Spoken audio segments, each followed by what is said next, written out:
At the beginning of the 19th century, the Great Plains were alive, not just populated, alive.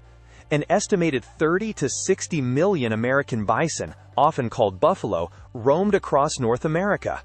Their herds stretched from Canada to Mexico, from the Rocky Mountains to the Eastern Plains. They moved like living landscapes. The ground shook when they passed, the air filled with dust. The sound of hooves rolled across the plains like distant thunder. For thousands of years, they had shaped the land itself, and for thousands of years, they sustained entire civilizations. For many Native American nations, the buffalo was everything: food, clothing, shelter, tools, spiritual life. Nothing was wasted. Every part of the animal had purpose.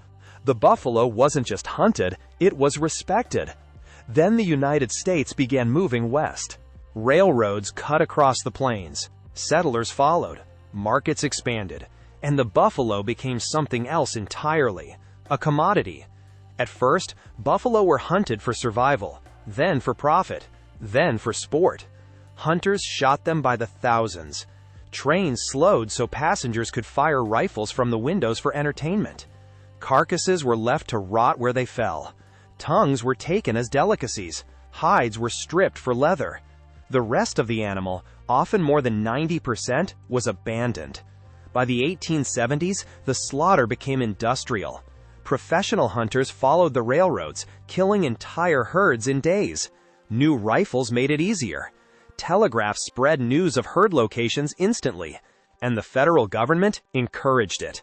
Military leaders understood something crucial.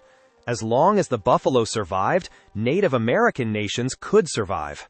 So the buffalo had to go. Officials openly supported mass killing as a way to force indigenous peoples onto reservations. Army posts protected hunters. Ammunition was supplied cheaply. No serious laws restricted the slaughter.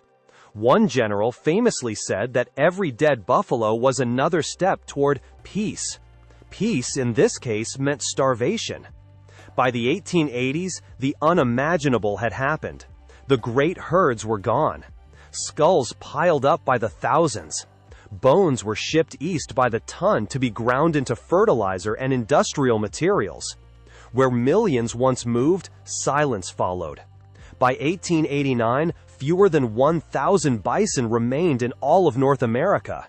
From tens of millions to the brink of extinction in less than 50 years.